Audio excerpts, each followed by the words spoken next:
Il n'existe pas le vaisseau plus rapide qu'un livre pour t'emmener vers des terres lointaines, ni les coursiers semblables à une page de poésie qui se cabre. Cette traversée, même un pauvre peut la faire.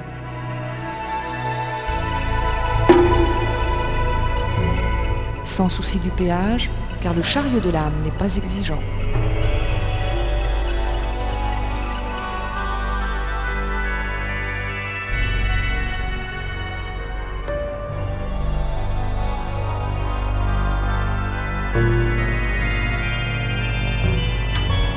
Les rêves sont étranges, n'est-ce pas?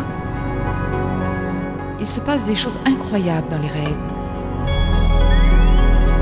Ce rêve t'entraînera dans un monde magique et sensuel si tu le veux.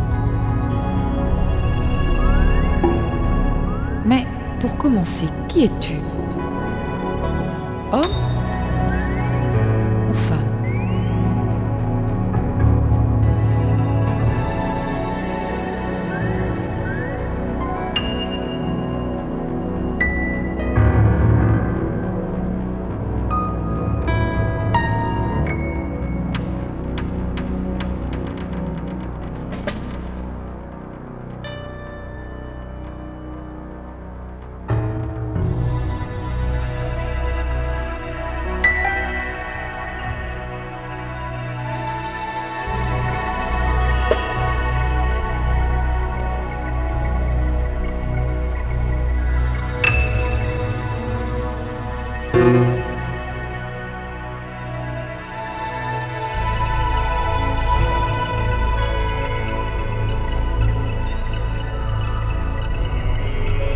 Derrière ces portes, tu trouveras les lieux les plus intimement liés à l'érotisme. Tu ne seras plus seulement un voyeur, comme à présent. C'est toi-même qui agiras comme dans une histoire vraie. Ce sera magnifique, tu verras. Et le palais des Rosses t'offrira 1000 occasions d'aventure. Il te suffira de savoir ou de vouloir les saisir.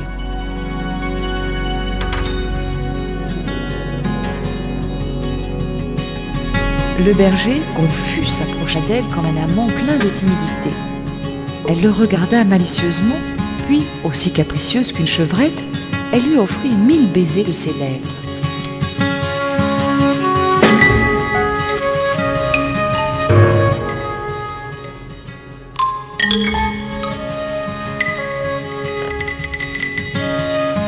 Lorsqu'ils furent rassasiés de plaisir, Hermione laissa tomber de sa cruche de l'eau chaude et parfumée qui caressa leurs corps amoureux.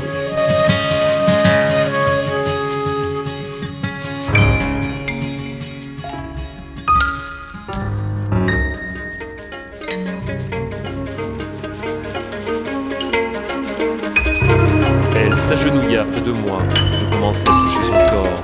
Je m'emparai de ses seins fermes et jeunes, et une force irrésistible nous entraîna l'un sur l'autre.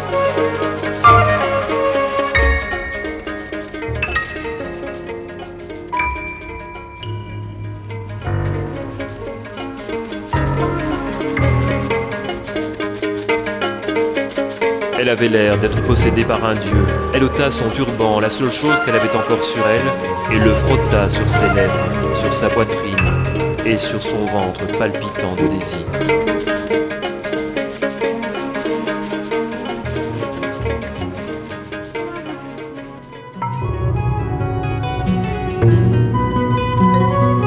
Je regardais avec un désir grandissant ses seins nus, abondants et moelleux. Je les serrais, les embrassais, jusqu'à ce que je l'entende soupirer et gémir.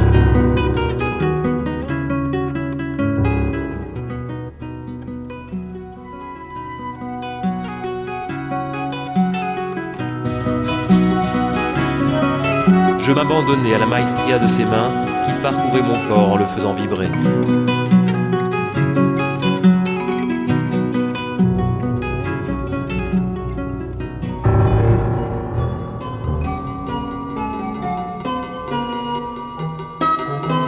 Elle me montrait ses fesses rondes et blanches en entr'ouvrant ses cuisses bien modelées et fraîches. Puis elle s'allongeait sur des coussins moelleux en se frottant avec délice.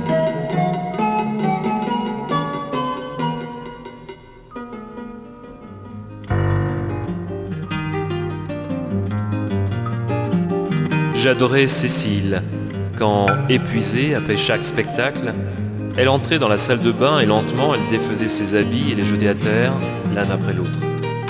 Puis, toute nue, les yeux déjà rêveurs, elle se laissait glisser dans l'eau chaude et pleine de parfums enivrants. Alors son corps tressaillait de plaisir et s'abandonnait au rêve. Elle imaginait tous les bains du monde, les baumes les plus divers, les nullités, les jeux et les secrets les plus intimes.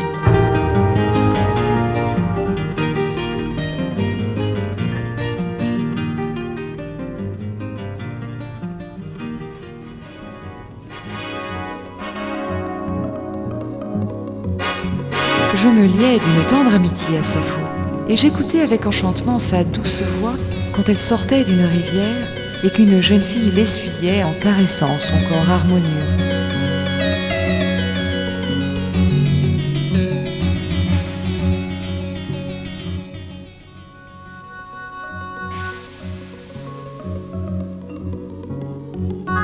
Dès qu'arrivait l'aurore aux sandales dorées, je voyais Attis, avec son corps délicat et ses seins bien-aimés, allongés sur la peau de jaguar pour susciter l'amour sensuel de ses amis.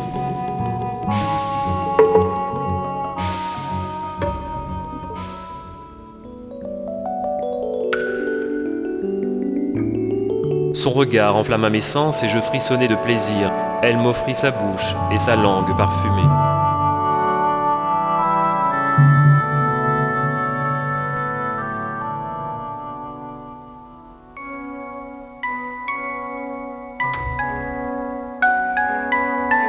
Je sentais le plaisir de la femme devenir toujours plus intense, puis brusquement atteindre la plénitude.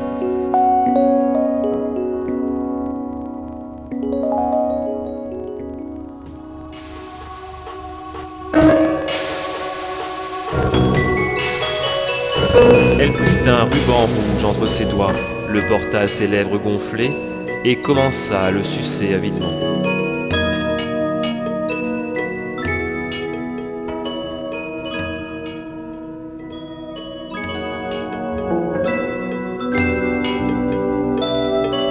Je m'agenouillai sur le sol et j'embrassai son ventre blanc en l'attirant à moi. Mes mains travaillaient avec ardeur sans négliger aucune partie de son corps nu.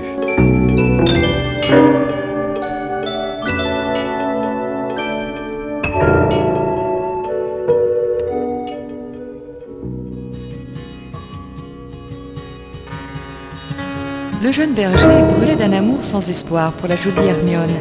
Chaque jour, il l'attendait près de la fontaine, sous les hêtres touffus au sommet ombreux. Dans ce lieu solitaire, abandonné à lui-même, il criait son amour aux montagnes et aux forêts avec des accents désespérés, jusqu'à ce qu'un jour, l'indifférente Hermione s'approcha de lui. Belle comme un narcisse et parfumée comme l'année, elle le prit par la main et l'attira à elle.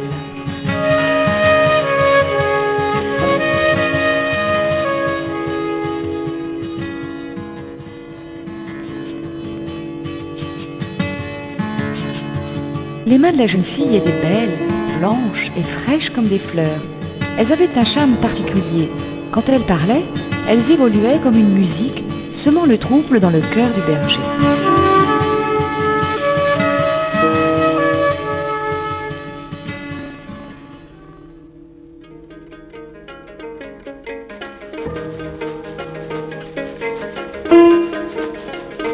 La comtesse von Kleinest me conduisit dans sa pièce préférée, meublée de lits et de divans en tout genre, avec des tables couvertes de mets et de boissons.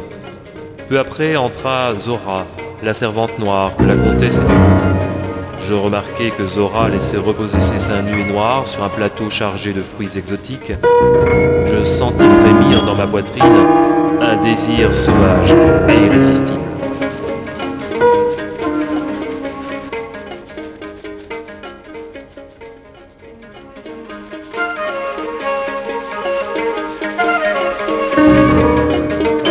Regardait fixement de ses yeux mystérieux, puis elle s'allongea, m'offrant son corps chaud comme le plus parfumé des fruits exotiques.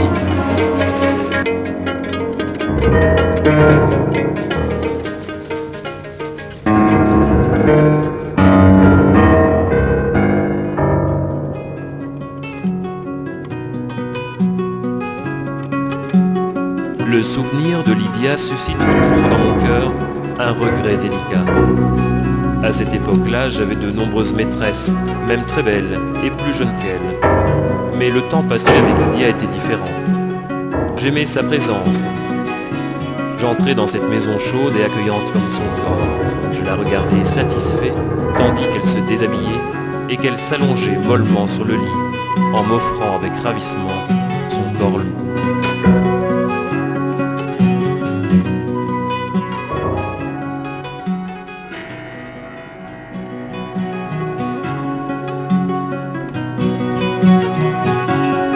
Sa bouche brûlait tandis qu'elle savourait ma chair dans son baiser intense.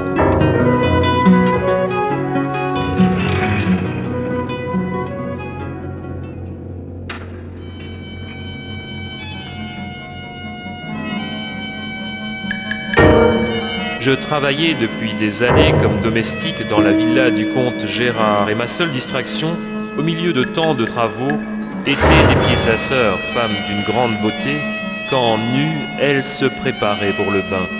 Chaque soir, ponctuellement, arrivait le moment tant désiré. Je me cachais derrière le rideau épais et je la regardais exhiber son corps nu. Je caressais voluptueusement la tenture en désirant son corps.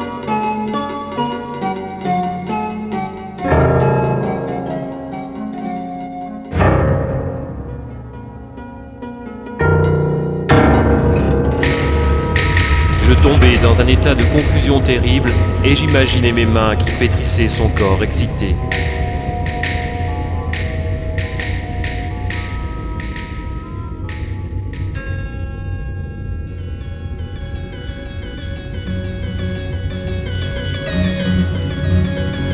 Une terrible tempête obligea la flotte qui menait à Crète à se réfugier à Mytilène. Là, je connus la belle Attis, qui me conduisit dans le théâtre de Sappho, la poétesse. Je vécus une courte période avec ces jeunes filles, vouées à la poésie, au chant et à l'amour. Parmi les roses écarlates et les tendres fleurs du milieu, elles évoquaient Aphrodite de leurs lyres harmonieuses en échangeant caresses et baisers.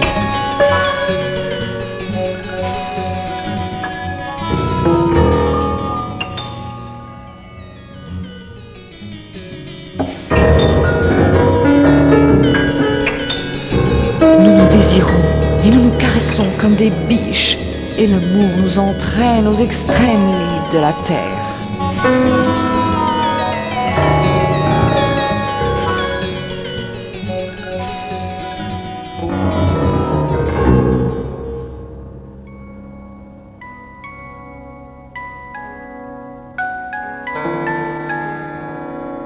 J'ai l'habitude de rester seul avec moi-même, et je n'aime pas la vie de société. Ce dîner chez Rhadamante dura trop longtemps, et n'aimant pas la conversation, je bus beaucoup de vin et de liqueur jusqu'à perdre tout contrôle. Je me souviens vaguement que je suis sorti en titubant sur mes genoux, et que je suis entré dans un appartement privé où peut-être était-ce un lieu en plein air. Comme une vision, je vis une femme, le regard tourné vers le ciel, dans une attitude presque mystique. Elle était nue, et son beau corps m'excitait.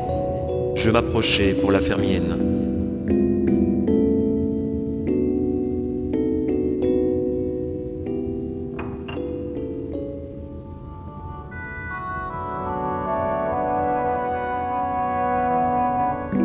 Je caressai ces bras enchanteurs qui me serrèrent jusqu'à faire bouillir mon sang en incendiant mes membres de passion.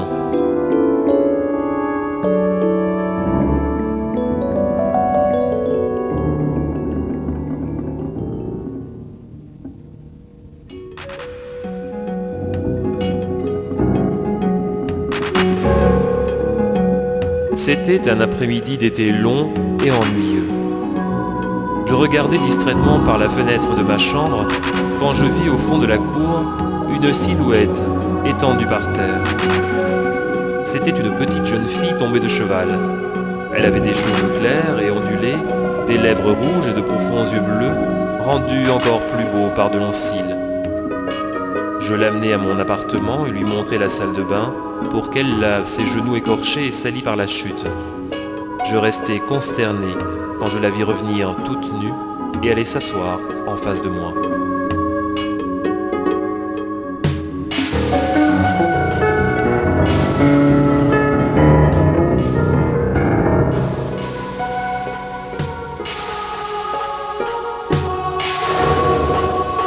Elle se laissa tomber sur une chaise, les yeux fermés et les jambes écartées, ses petits seins se soulevaient au rythme de sa respiration.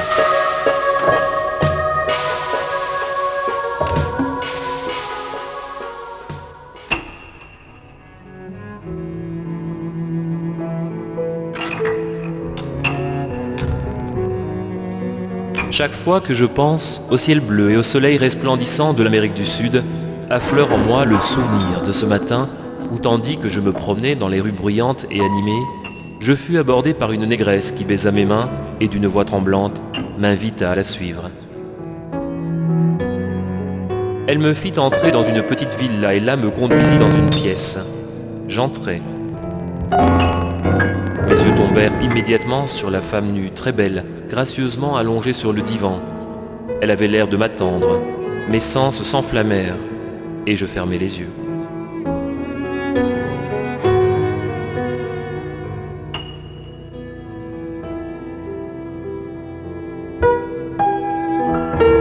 C'est une fête pour mes yeux que de regarder ces mains et ces bouches d'homme, toujours voraces, sur son corps harmonieux, sur ses belles cuisses, sur ses hanches, sur son ventre.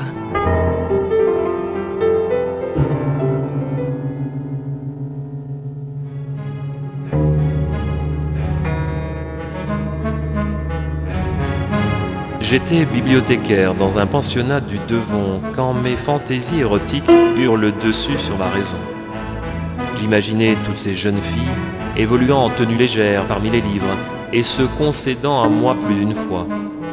Puis l'envie de les regarder, de surprendre leur moment d'intimité devint si forte que je commençai à percer des trous dans les murs de leur chambre. Une nuit, je fus pris d'une excitation extrême en épiant la petite Ethel.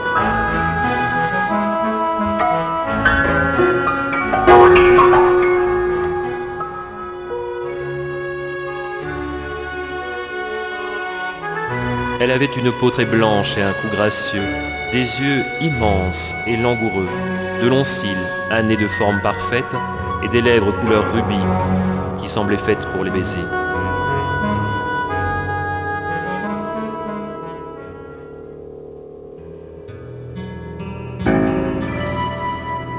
Le soleil était déjà couché et autour de moi tout était sombre et silencieux.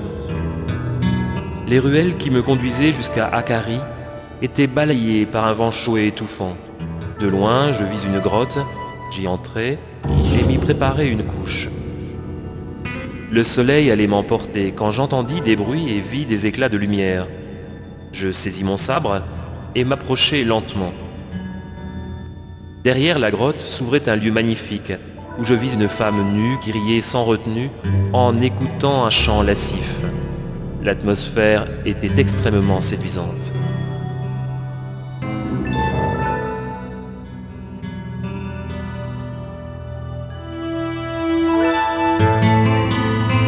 Je préfère boire tes douces notes et manger tes lèvres au sommeil de la nuit.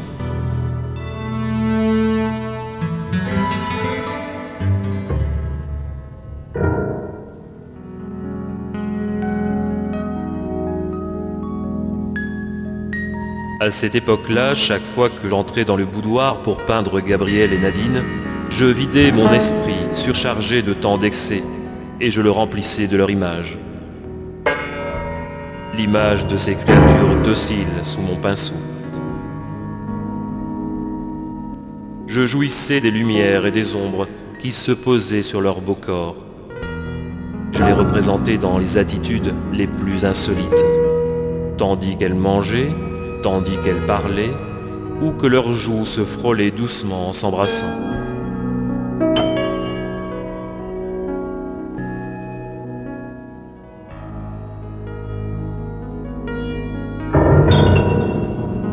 Elles caressaient leurs traits langoureux, leurs grands yeux bleus. Et c'était comme si mon pinceau, audacieux sur la toile, embrassait leurs lèvres vermeilles, petites et rondes.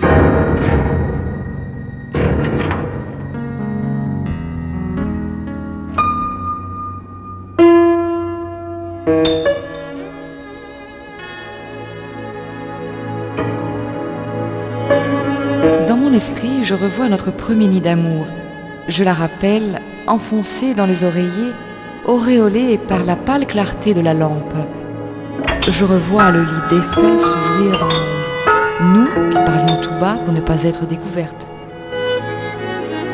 On n'a jamais vu sur terre un être humain plus enchanteur, dans son regard la force d'un homme qui se mêlait à la grâce d'une femme.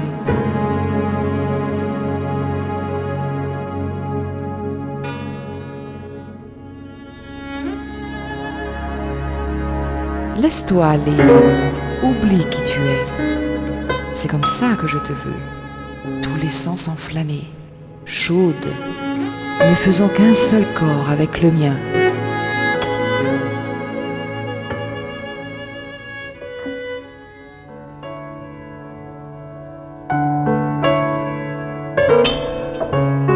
Au cours d'un de mes nombreux voyages, je fus invité à une somptueuse réception dans le palais d'une noble dame appartenant à la noblesse russe.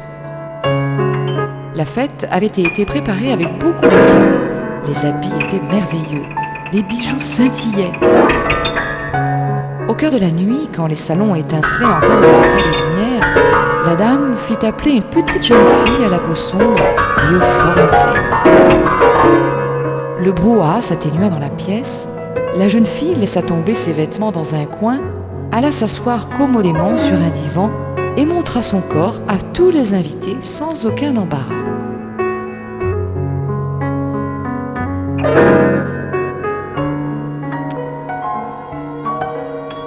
L'été était presque fini.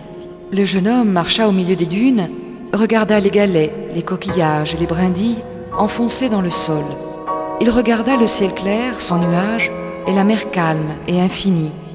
Il pensa à elle, à cet amour né depuis peu, et il éprouva une joie intense. Puis il tourna son regard vers le lointain et suivit le profil de l'horizon. Le monde palpitait de ses amours anciennes.